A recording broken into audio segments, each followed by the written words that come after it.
আমরা যেখানেই যাই না কেন, যখনই আমরা শুনি যে আমরা ঢাকা বিশ্ববিদ্যালয়ের ছাত্র, তখনই একে অপরের প্রতি একটি আন্তরিকতা চলে আসে, সেটা বাংলাদেশের ভিতরে হোক আর বাংলাদেশের বাইরেই হোক। আমি যখন কোথাও গিয়েছি দেশের বাইরে, সেখানে কোনো একটা আলোচনা সভায় কিংবা কোনো একটা অনুষ্ঠানে যখনই শুনি ঢাকা বিশ্ববিদ্যালয়, অটোমেটিক্যালি একটি টান অনুভব করি। ওখানে কিন্তু আমরা কখনোই চিন্তা করি না কে কোন দলের, কে কোন মতের, এটা আমরা সাধারণত ভুলে যাই। ঢাকা বিশ্ববিদ্যালয়ের বন্ধনটা এমনই অটুট থাকে যে যে যে অবস্থায় থাকুক না কেন,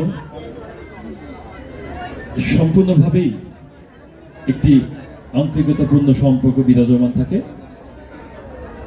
এটাই আমাদের বৈশিষ্ট্য, এটা আমাদের শক্তি। ঢাকা বিশ্ববিদ্যালয় অ্যালামনাই অ্যাসোসিয়েশন সেই কাজটি করে যাচ্ছে এই বন্ধনকে আরও সুদৃঢ় করার জন্য। তারা দেশব্যাপী সদস্য সংঘ অভিযান চালাচ্ছে। এটা সদস্য সংঘ অভিযান চালানো মানেই না যে ধরে ধরে এনে সদস্য করা হচ্ছে, জাস্ট সচেতন করা, সুযোগ তৈরি করে দেওয়া যে আমরা আছি, আমরা এখানে আছি, আমরা এভাবে আছি, আপনারা এভাবে যুক্ত হতে পারেন আমাদের সাথে।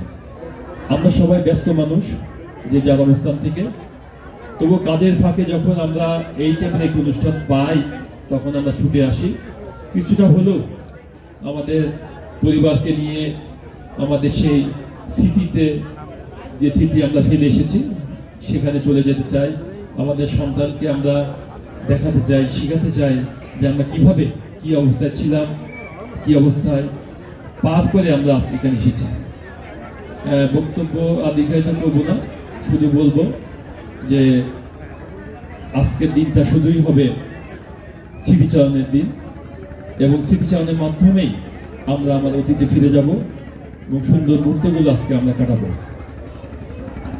সকলকে ধন্যবাদ জানাচ্ছি, কৃতজ্ঞতা জানাচ্ছি এবং এই অনুষ্ঠানের সাফল্য কামনা করছি।